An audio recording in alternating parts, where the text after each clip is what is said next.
महत्वपूर्ण समाचार Bhupendrasingh चुडासमाने supreme court तरफथी राहत मળી છે। आपने जणावी दीए के हाईकोर्टे खास धोळका विधानसभानी चूंटणी रद्द करी हती, जेना कारणे तेमनुं धारासभ्य पद छे ते रद्द करवामां आव्युं हतुं। परंतु गुजरात हाईकोर्टनो जे निर्णय हतो तेना पर हाल पूरतो सुप्रीम कोर्टे स्टे करी नाख्यो छे।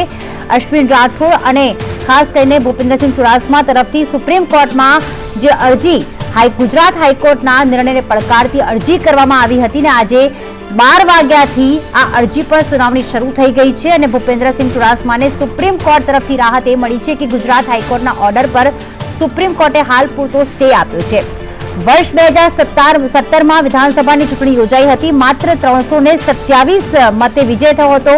ભૂપેન્દ્રસિંહ ચુડાસમાનો અજય યાદવ જોડાઈ ગયા છે વધુ અપડેટ સાથે। अजय, जिस प्रकार से भूपेन्द्र सिंह चुडासमा को सुप्रीम कोर्ट ने राहत दी है, कौन सी दलीलें की गई थी सुप्रीम कोर्ट में और अभी राहत मिली है तो क्या समाचार प्राप्त हो रहे हैं?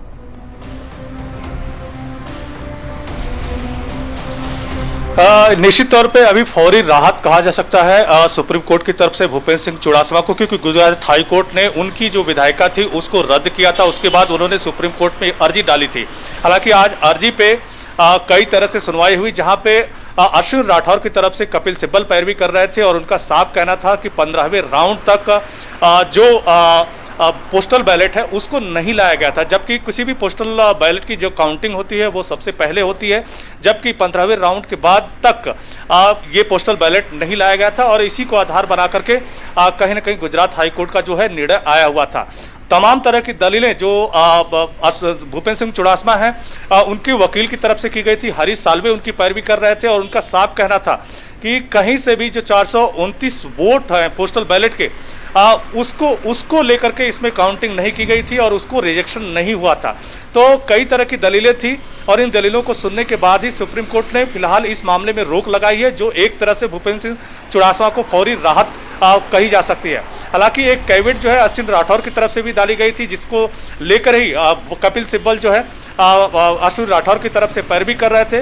माना जा रहा है कि इलेक्शन कमीशन और खास करके अन्य के खिलाफ जो नोटिस जारी हुआ है उसमें अगली सुनवाई की तारीख तय होगी और उसके बाद ही इस मामले में क्या कुछ सुप्रीम कोर्ट कहता है वो सामने आएगा। लेकिन ये जरूर कहा जा सकता है कि जो गुजरात हाईकोर्ट की तरफ से भूपेन्द्र सिंह चुडासमा को झटका लगा था, स्टे की वजह से थोड़ी राहत जरूर कही जा सकती है।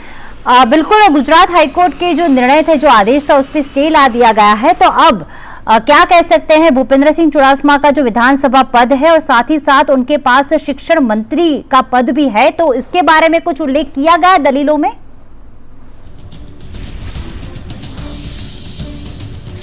देखिए, इसके बारे में सुप्रीम कोर्ट में कोई दलील नहीं की गई। वो राज्य सरकार का मामला है, राज्य सरकार इस मामले को कैसे देखती है, लेकिन निश्चित तौर पे वो अपने मंत्री के पद पे बने रहेंगे। लेकिन इसमें जो कंसर्निंग ऑफिसर थे और खास करके इलेक्शन कमीशन का इसमें पूरा रोल क्या था, उस सब की अब जांच पड़ताल होगी सुप्रीम कोर्ट के द्वारा। इसीलिए सुप्रीम कोर्ट ने इलेक्शन कमीशन और खास करके उस वक्त के जो रिटर्निंग ऑफिसर हैं, आरओ हैं, उन सारे लोगों को नोटिस जारी किया है और उनके जब जो जवाब आएगा उसके बाद ही सुप्रीम कोर्ट की आगे की सुनवाई होगी। लेकिन ये जरूर कहा जा सकता है कि भूपेन्द्र सिंह चुडासमा को फौरी तौर पे राहत जरूर मिली है। फिलहाल वो पद पे बने रहेंगे, लेकिन इस पूरे मामले की सुनवाई आगे जारी होती रहेगी।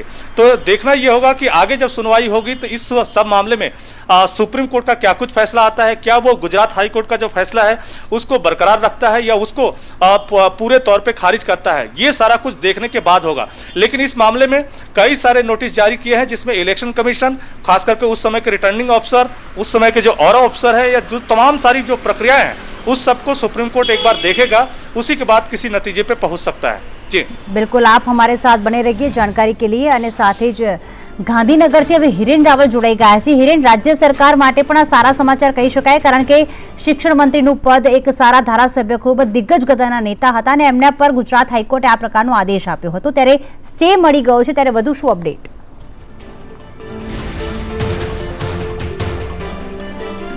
तो સૌથી સારા સમાચાર રાજ્ય સરકાર માટે અને ભારતીય જનતા પાર્ટી માટે છે। શિક્ષણ મંત્રીની સાથે ભૂપેન્દ્રસિંહ ચુડાસમા કેબિનેટ કક્ષાના કાયદા મંત્રી પણ હતા, એટલે કાયદા મંત્રીના નાતે પણ તેમને આ રાહત જે છે સૌથી મહત્વનું કહી શકાય। ગુજરાત હાઈકોર્ટનો જે ચુકાદો હતો તેના ઉપર સ્ટે આપવાનો નિર્ણય છે, એટલે સીધી વાત છે કે ભૂપેન્દ્રસિંહ ચુડાસમાનું ધારાસભ્ય પદ યથાવત રહેશે। મંત્રી પદ યથાવત રહેશે, એટલે કોઈ પણ પ્રકારનું જે જોખમ હતું એ હવે જોખમ સીધી રીતે રહેતું નથી. સુપ્રીમ કોર્ટમાંથી નવી સુનાવણી અથવા તો નવો આદેશ ન થાય ત્યાં સુધી હવે આ પ્રોસેસ એ ચાલતું રહેશે. એટલે ભૂપેન્દ્રસિંહ રાજ્ય સરકારના મંત્રી તરીકે પણ ચાલુ રહેશે, ધારાસભ્ય તરીકે પણ ચાલુ રહેશે. જે ચૂંટણી રદ કરવાનો જે સ્ટે હતો કે જેના કારણે તેમનું ધારાસભ્ય પદનું અસ્તિત્વ જ નહોતું રહેતું, એ આખો જે જજમેન્ટ છે તે રદ કરી દેવામાં આવ્યું છે. મંત્રી નિવાસસ્થાનના આ દ્રશ્યો બતાવીશું કે જે સૌથી પહેલું જે નિવાસસ્થાન છે એ ભૂપેન્દ્રસિંહ ચુડાસમાનું છે. જ્યારે ગુજરાત હાઈકોર્ટે ચુકાદો આપ્યો ત્યારે તરત જ ભૂપેન્દ્રસિંહ ચુડાસમા પોતાનું રાજીનામું આપવા માટે પણ તૈયાર થયા હતા, પરંતુ કેન્દ્રીય હાઈકમાન્ડ દ્વારા તેમને સ્પષ્ટ કહેવામાં આવ્યું હતું કે સુપ્રીમ કોર્ટની અંદર આ ચુકાદો આપણે પડકારીશું અને સુપ્રીમ કોર્ટની અંદરથી સ્ટે મેળવવાનો પ્રયત્ન કરીશું. અને એટલા માટે ભૂપેન્દ્રસિંહ ચુડાસમા મંગળવારે જ્યારે આ જજમેન્ટ આવ્યું તેમની ચૂંટણી રદ કરવાનું, ત્યારબાદ બુધવારે જ્યારે પહેલી કેબિનેટ મળી હતી ત્યારે કેબિનેટ બેઠકની અંદર પણ તેઓ હાજર નહોતા રહ્યા, અન્ય કોઈ સરકારી મિટિંગોની અંદર પણ તેઓ હાજર નહોતા રહેતા, કારણ કે જે ચુકાદો હતો ચુકાદા ઉપર સ્ટે ન આવે ત્યાં સુધી તેની રાહ જોઈ રહ્યા હતા. અને આજે સૌથી મોટી રાહત ભૂપેન્દ્રસિંહ ચુડાસમાને મળી છે. એટલે મંત્રી તરીકે તેઓ શિક્ષણ મંત્રી અને કાયદા મંત્રી તરીકે પણ યથાવત રહેશે, ધારાસભ્ય તરીકે પણ યથાવત રહેશે, જ્યાં સુધી સુપ્રીમ કોર્ટમાં નવી સુનાવણી હવે હાથ ન ધરાય ને ફાઇનલ જજમેન્ટ ન આવે ત્યાં સુધી. બિલકુલ હિરેન, આપ અમારી સાથે જોડાયેલા રહેશો. તો જે મહત્વના સમાચાર હાલમાં મળી રહ્યા છે, સુપ્રીમ કોર્ટ તરફથી ભૂપેન્દ્રસિંહ ચુડાસમાને રાહત આપી દેવામાં આવી હતી. રાહત આપી દેવામાં આવી છે. ગુજરાત હાઈકોર્ટે ખાસ જે આદેશ આપ્યો હતો કે 2017માં જે પોસ્ટલ બેલેટની જે છે મતગણતરી થઈ જ ન હતી તેની અવગણના કરવામાં આવી હતી 12 રાઉન્ડ સુધી, જેના કારણે આ ચૂંટણીને રદ કરવામાં આવે. અને આ આદેશની સાથે જ ધોળકા વિધાનસભા ચૂંટણી હાઈકોર્ટે રદ કરી હતી. અને સાથે જ એની સાથે જ ભૂપેન્દ્રસિંહ ચુડાસમા કે જે ગુજરાતના શિક્ષણ મંત્રી છે, કાયદા મંત્રી છે અને સાથે ધોળકા વિધાનસભાના ધારાસભ્ય હતા, તેમણે હાઈકોર્ટમાં આદેશને પડકારતી અરજી કરી હતી. આજરોજ તેની સુનાવણી હાથ ધરાઈ અને આખરે સુપ્રીમ કોર્ટે જે આ આદેશ ઉપર, હાઈકોર્ટના આદેશ ઉપર સ્ટે ફરમાવી દીધો છે. એટલે કે રાજ્ય સરકાર માટે રાહતના સમાચાર કહી શકાય કે આખરે હાઈકોર્ટના આદેશને રદ કરતા હવે શિક્ષણ મંત્રી પદે અને સાથે સાથે कायदा मंत्री पदे પણ તે यथावत રહેશે. अजय, जिस प्रकार से अश्विन राठौड़ की ओर से कपिल सिब्बल थे, साथ ही साथ भूपेंद्र चुडासमा की ओर से जो वकील थे, क्या दलीलें की गई थी और कौन सी दलील को ज्यादा मायने रख के सुप्रीम कोर्ट ने ये स्टे लगाया है?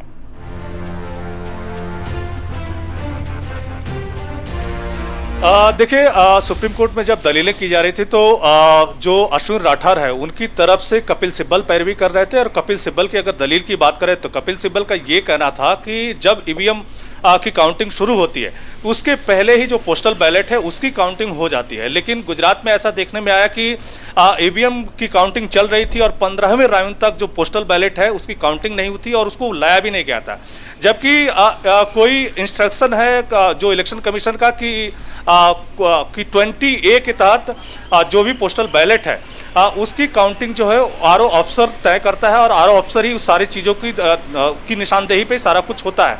जबकि आरओ अफसर, कपिल सिब्बल का कहना है कि आरओ अफसर की तरफ से जो सिग्नेचर डॉक्यूमेंट है उसमें साफ कहा गया है कि जो 429 वोट है वो पूरी तौर पे वैलिड है, उसके बावजूद रिटर्निंग ऑफिसर की तरफ से 429 वोट को खारिज कर दिया गया. ये गैर कानूनी है, मल प्रैक्टिस एक तरह से है.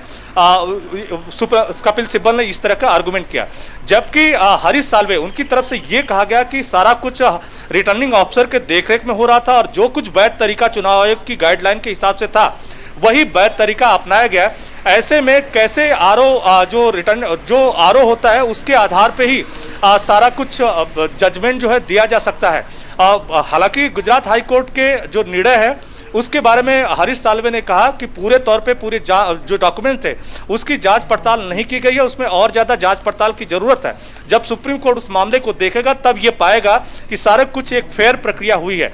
तो जहां पे हरीश साल्वे और उनके दूसरे वकील की तरफ से फेयर प्रैक्टिस की बात की जा रही थी, वहीं पर कपिल सिब्बल की तरफ से मल प्रैक्टिस की बात की जा रही थी या कहा छेड़छाड़ की बात की जा रही थी. तो तमाम सारे आर्गुमेंट थे.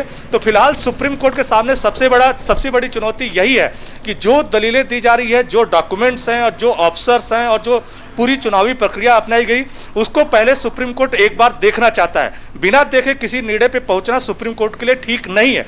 इसीलिए सुप्रीम कोर्ट ने कई सारे पक्षों को नोटिस जारी किया है और जितने डॉक्यूमेंट्स हैं उनको खुद अपनी देखरेख के लिए के लिए बुलाया है। तो ऐसे में जो जवाब आएगा उसके आधार पर सुप्रीम कोर्ट देखेगा कि आखिर क्या कुछ वहां पे चला था और उस वक्त जो टाइम लाइन है उसके हिसाब से क्या कुछ चीजें हुई है, तो उसके बाद सुप्रीम कोर्ट तय करेगा। तो फिलहाल सुप्रीम कोर्ट ने सारे डॉक्यूमेंट्स को मंगा के देखने की वजह से ये स्टे जारी किया है, जो एक तरह से भूपेंद्र सिंह चुड़ासमा के लिए बड़ी राहत साबित हुआ है। फिलहाल बिल्कुल आप અમારે સાથ જોડે રહે તો ભૂપેન્દ્ર સિંહ ચુડાસમાને આખરે રાહત મળી ગઈ છે। સુપ્રીમ કોર્ટે ખાસ એ વાત નોંધી હતી કે આખરે જે તે સમય એટલે કે 2017માં જ્યારે વિધાનસભાની ચૂંટણી યોજાઈ હતી ત્યારે ચૂંટણી પંચ તરફથી શું કામગીરી કરવામાં આવી, રિટર્નિંગ ઓફિસર તરફથી શું કામગીરી કરવામાં આવી। હિરેન રાવલ પણ અમારી સાથે જોડાયેલા છે ગાંધીનગરથી। હિરેન, ખાસ આ વાત એક મહત્વની બની જાય છે કે હવે સુપ્રીમ કોર્ટ એ બધા જ દસ્તાવેજો મંગાવશે કે જે તે વખતે જ્યારે ચૂંટણી યોજાઈ હતી ત્યારે રિટર્નિંગ ઓફિસર કોણ હતું, શા માટે પહેલા બેલેટ પેપરની ગણતરી ન કરવામાં આવી, શા માટે પહેલા ઈવીએમની ગણતરી કરવામાં આવી, એટલે કે હવે ખાસ સુપ્રીમ કોર્ટ આ બધા દસ્તાવેજો જોશે અને ત્યારબાદ આના પર નિર્ણય કરશે।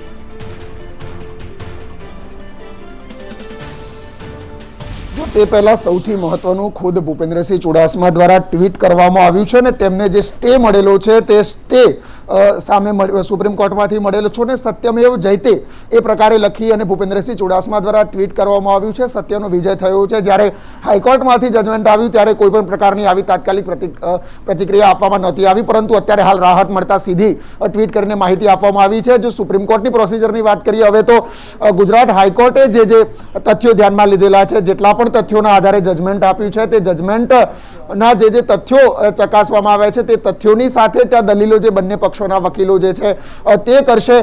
વધુ માહિતી જે છે એ અજયજી દિલ્હીથી સતત હાઈકોર્ટ સુપ્રીમ કોર્ટને પણ કવર કરે છે, એટલે એની પ્રોસિજરના આધારે તે કહી શકશે। પરંતુ મારી માહિતી પ્રમાણે જે પ્રકારે આ તથ્યો ઉપયોગ કરવામાં આવ્યા હતા, સીસીટીવી કેમેરા હોય, ત્યાંના જે ડોક્યુમેન્ટ હોય, લીગલ ડોક્યુમેન્ટ કે જે અલગ અલગ રાઉન્ડની અંદર જે કાઉન્ટિંગ થતું હોય છે, કાઉન્ટિંગના ડોક્યુમેન્ટની અંદર પણ રિટર્નિંગ ઓફિસર, ઓબ્ઝર્વર સહિતના લોકોની સહી હોય છે।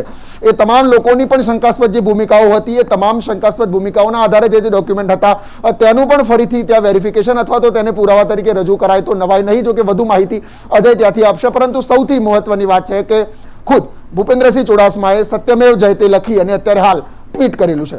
बिल्कुल अजय, क्या कोई अवधि मर्यादित की गई है कि चुनाव आयोग की तरफ से जो दस्तावेज मांगे गए हैं, जो सीसीटीवी फुटेज मांगे गए हैं, वो दस्तावेज इतने समय के में ही सुप्रीम कोर्ट में उनको देने पड़ेंगे और उसके बाद अगली तारीख जो है वो उसके अनाउंसमेंट किया जाएगा?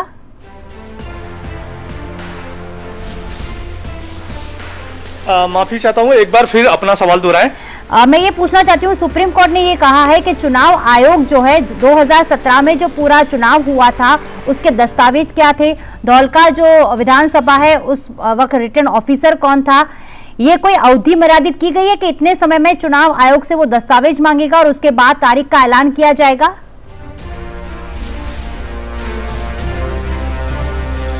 देखिए, निश्चित तौर पे अभी थोड़ी देर बाद पे ये पता चल जाएगा कि अगली सुनवाई कब है। लेकिन ये सुनवाई सिर्फ इसलिए अभी अगली डेट आएगी क्योंकि सुप्रीम कोर्ट पहले यह सुनिश्चित करना चाहता है कि जो पूरी इलेक्शन काउंटिंग की जो प्रक्रिया चली है वो किस तरह से चली है, उसमें कौन कौन ऑफिसर थे और उनका क्या इन्वॉल्वमेंट था, और खास करके पोस्टल बैलेट को लेकर के जो गुजरात हाईकोर्ट ने भूपेंद्र सिंह चुड़ासमा का विधायक पद रद्द किया था, उस सब के पीछे की हकीकत क्या है, तो वो निश्चित तौर पर जो डॉक्यूमेंट्स हैं उनको देखने के बाद ही पता चलेगा।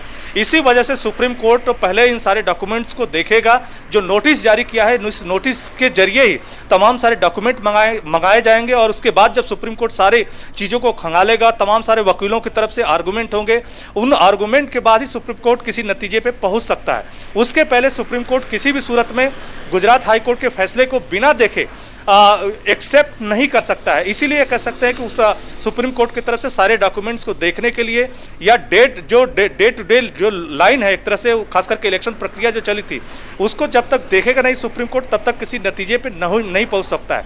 इसीलिए सुप्रीम कोर्ट ने भूपेंद्र सिंह चुड़ासमा के जो अर्जी है उसको उस पर स्टे लगाया है एक तरह से गुजरात हाईकोर्ट के फैसले को लेकर के। तो एक तरह से कहा जा सकता है कि अभी जो सुप्रीम कोर्ट के सामने जो तमाम सारी चीजें हैं जो ऑब्जर्व करना है, उसी का फायदा भूपेंद्र सिंह चुड़ासमा को मिला है। तो निश्चित तौर पे सुप्रीम कोर्ट अब अगली तारीख को तमाम सारे जो डॉक्यूमेंट्स को मंगाया है उनको देखेगा, उन तमाम सारी दलीलें सुनेगा। ये प्रक्रिया थोड़ी लंबी चल सकती है, उसके बाद ही किसी नतीजे पे पहुंचेगा। तो फिलहाल ये जरूर कहा जा सकता है कि तमाम सारी कानूनी प्रक्रिया का फायदा भूपेंद्र सिंह चुड़ासमा को जरूर मिला है। बिल्कुल लंबी कार्यवाही चल सकती है जैसे आपने बताया, लेकिन हरीश साल्वे और कपिल सिब्बल दोनों बहुत ही बड़े वकील हैं और खास उनकी दलीलों जो होती है उनसे ही जीत प्राप्त भी हो सकती है। लेकिन दलीलों के अलावा कौन से हरीश साल्वे और कपिल सिब्बल की ओर से जो प्रूफ थे वो सुप्रीम कोर्ट को दिए गए थे जज के सामने।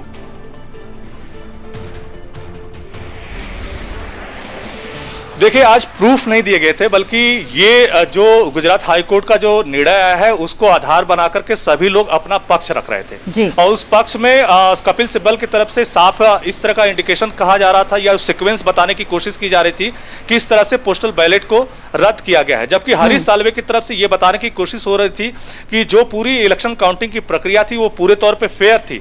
तो फिलहाल कोई डॉक्यूमेंट नहीं दिया गया है, इसी को बेसिकली सुप्रीम कोर्ट ने आगे इसकी सुनवाई को जारी रखने के लिए तमाम सारे डॉक्यूमेंट, तमाम सारे नोटिस जारी किए हैं। तो वो जब सारे डॉक्यूमेंट आएंगे और तमाम सारी दलीलें होंगी तो उसके बाद ही आगे की प्रक्रिया तय होगी। लेकिन ये जरूर है कि एक तरफ जहां कपिल सिब्बल ये साबित करने की कोशिश कर रहे थे कि गैर वैधानिक तरीके से सारी काउंटिंग की प्रक्रिया अपनाई गई, उसमें जो इलेक्शन कमीशन का इंस्ट्रक्शन है उसको पूरा तौर पर फॉलो नहीं किया गया, बल्कि मल प्रैक्टिस जो बड़े अधिकारी थे उनके द्वारा अपनाई गई और या की गई, जिसका फायदा कहीं ना कहीं भूपेंद्र सिंह चुड़ासमा को मिला है।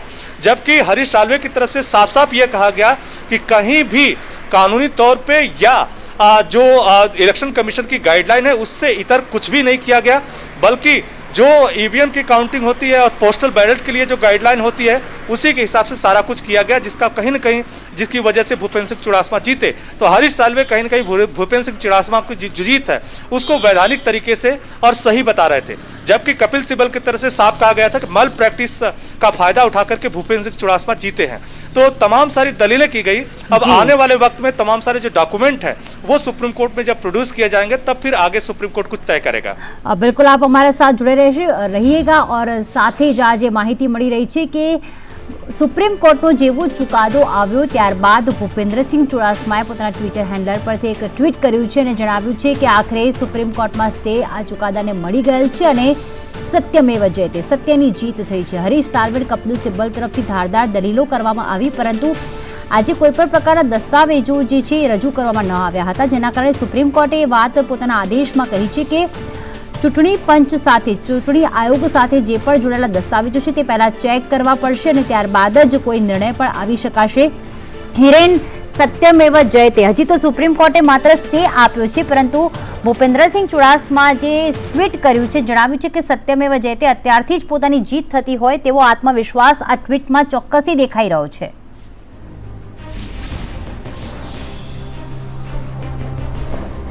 ભૂપેન્દ્રસિંહ પોતે કાયદા મંત્રી છે, સંસદીય બાબતોના મંત્રી પણ છે, સિનિયર મંત્રી તરીકે પણ તેઓ સરકારની અંદર કામ કરી રહ્યા છે, એટલે સ્વાભાવિક છે કે પોતાની રાજકીય કારકિર્દી જે છે તે પૂર્ણ ન થઈ જાય તેનો પણ ડર હોય, એટલા માટે બંને સમય હું યાદ કરાવીશ જ્યારે ગુજરાત હાઈકોર્ટનું જજમેન્ટ આવ્યું ત્યારે કોઈ પણ પ્રકારની પ્રતિક્રિયા તેમના દ્વારા નહોતી આપવામાં આવી।